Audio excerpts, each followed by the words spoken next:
So another aspect of R that is going to help us in our data analysis methodologies is the idea of functions.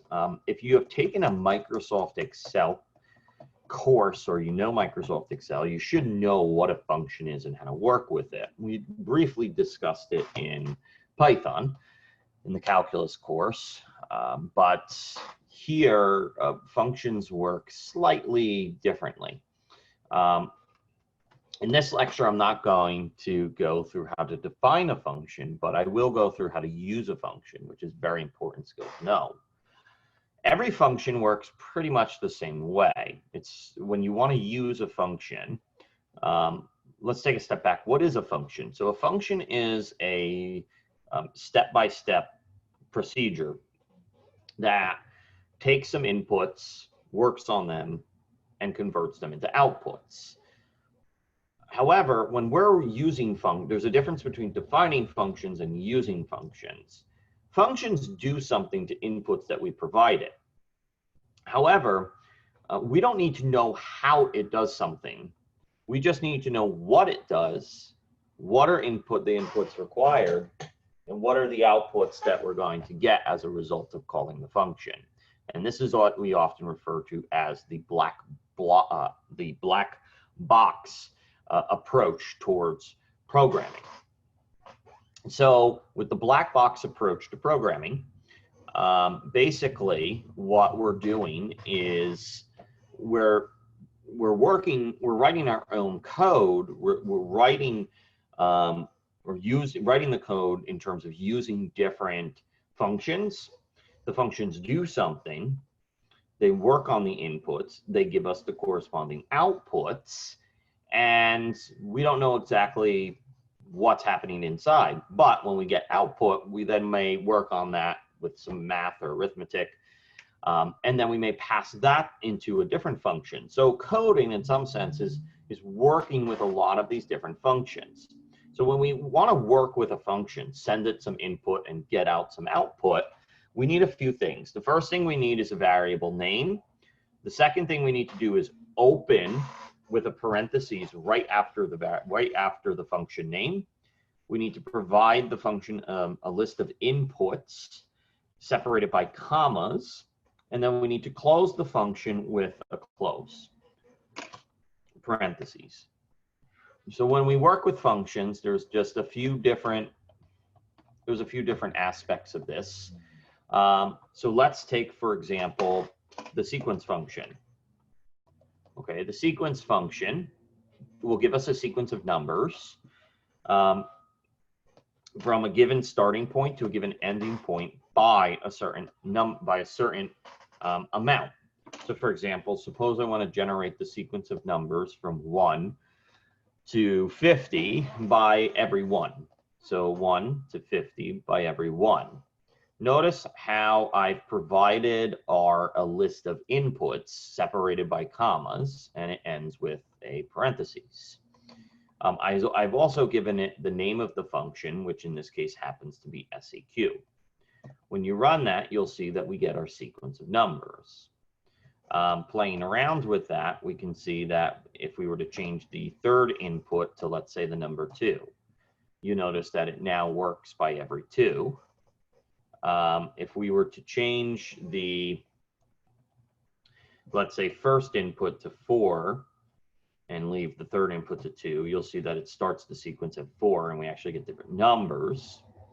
And if we start the sequence if we end the sequence at, let's say, 10 instead of 50, you'll notice that we get just all odd numbers from 1 to 9 there. So as you can see, this function is doing different things as you're changing the inputs to it. We don't know how R is giving us back this list of numbers, but we do know that it's giving us back a list of numbers.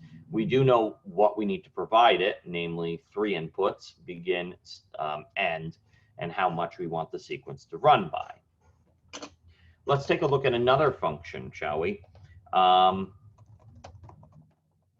So we could, for example, find the square root of a number, where that function is the sqrt function. We could find e to the 2, where e is that magic number you learn about in algebra, right? It's approximately 2.71, etc. You could take the tangent of 2 times pi. Pi here is always by default in R, by the way. So you can, as you can see, the tangent is very close to 0. By the way, e to the minus 16, this just says take this number, multiply it by 10, taken to the minus 16 power.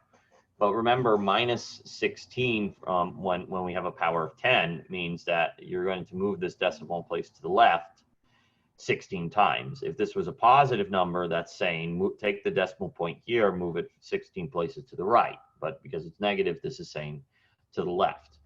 Intuitively, that's a very small number, and it is infinitesimally close to 0. So we practically, despite the fact that it's not exactly equal to 0, we virtually consider that 0. So anyway, you've seen some ideas here with the concept of using functions and passing inputs into them. For the third one here, you can actually see that we had passed an expression in for the input. And you're allowed to do things like this. So if you want to write a quick mathematical expression using variables or anything else in the function input itself, yeah, you can go ahead and do that. You could have also assigned these variables. So you could have said, let x be 16 and find the square root of x. Okay. By the way, we can also take the outputs that the functions give us and store those in variables. So if I wanted to find the square root of x and then ask what's in y, I could do that. Now the output is stored in the variable. So the way that we typically work with functions is that when we call them, and in our code that is, when we call them, we usually are taking the outputs of the functions and storing them into some type of variable. The only exception is if the function is not really intended to compute anything. Sometimes we have functions that don't have an output, but they are intended to do something. So anyway, that's how we can work with, functions. Now, as with Python, R has its standard set of functions that come with it, but then there's other types of functions that other people design out for special purposes. And these collections of functions designed for special purposes are called packages. Now in R, unlike Python, in R, the way that we install a package, once we know the name of it, since R is pretty good with keeping track of all the packages designed for it, is that we call the command install.packages and we give it the package name. So let's say we have string R. String R is a package that allows us to manipulate different strings. And once you install that, the way that you bring in the libraries of those functions in string R, you can then load in all of the functions by loading string R. And RStudio rather has a convenient little feature there where it drops down all the available packages that you have installed there. Now that you've loaded up string R,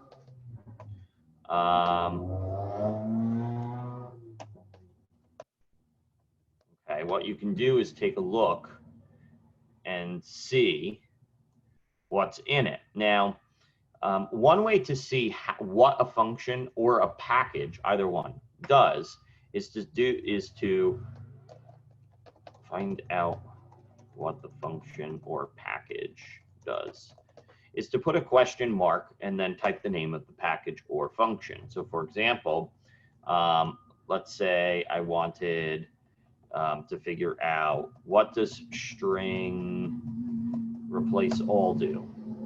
Okay. R has very good documentation. First of all, whenever you look at the documentation, it's always going to start with the name of the function, the package for which the function belongs. So in this case, this function belongs to that string R package that we just installed here. And then it's going to give you some information about that function. Vectorized over string pattern and replacement. Generally, this replaces matched patterns in a string. It tells us the inputs to use for the function, the string to use, the pattern to look for, and what to replace for every instance of that pattern. It'll give you information on all of the inputs, or what R likes to call arguments. It'll tell you what type of output you can expect. And here's the really cool part. R actually provides examples for you to use, so to play around with.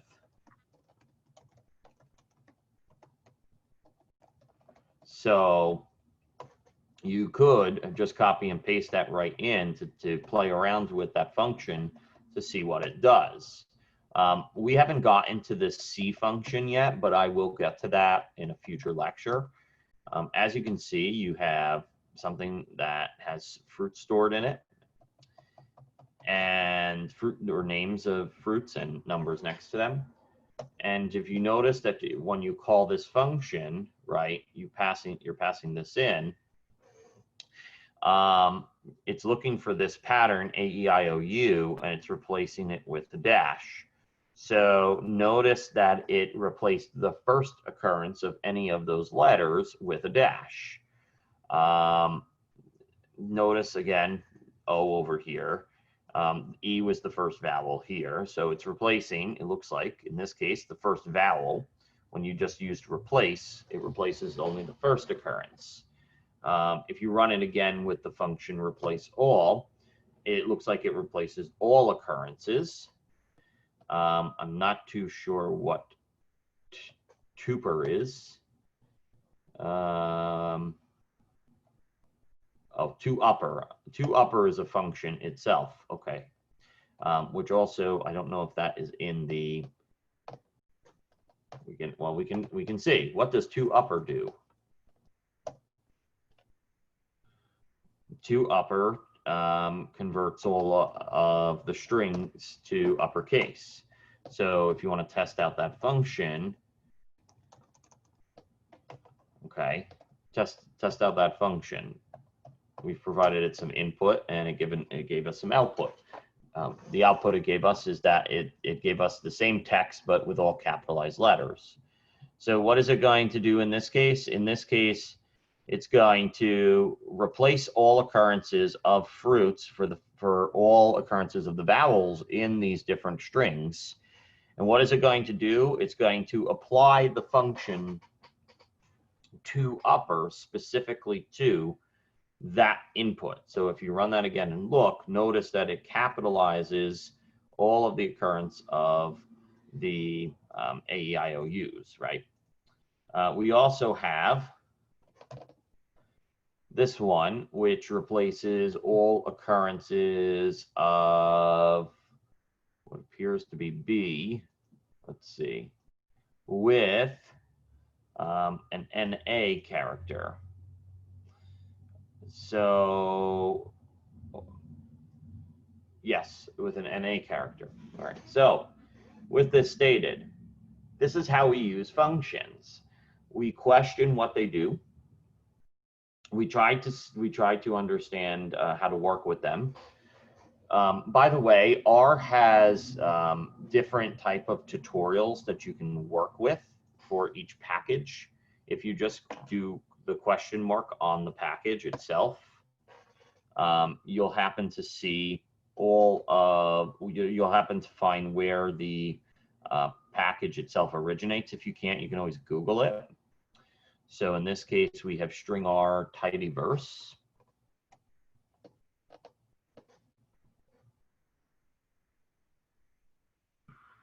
Okay, and you'll see some very useful guides here. Okay, let me just end this video by saying that so far, you can probably see where I'm going to go towards with recommendations here with respect to learning.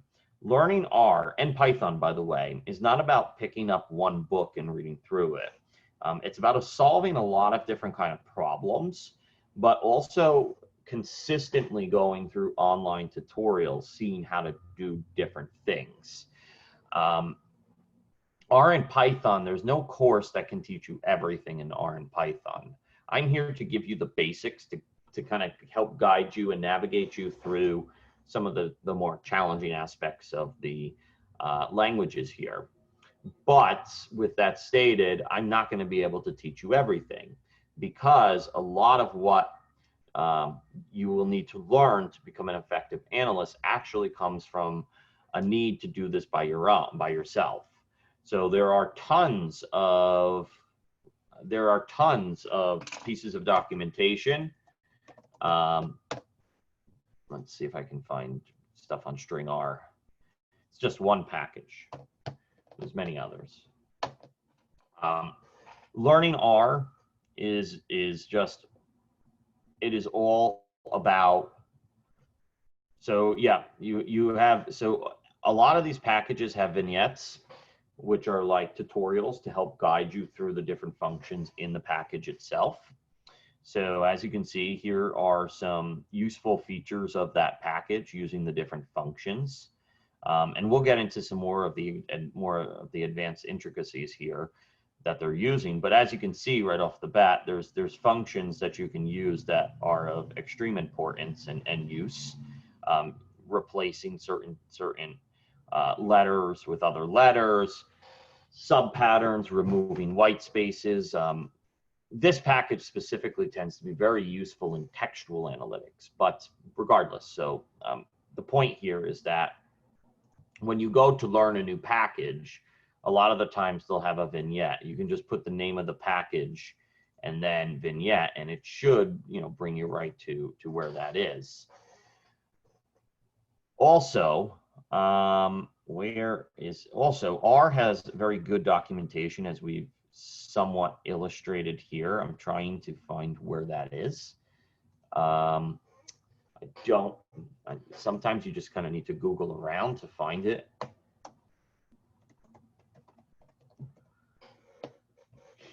Let's see.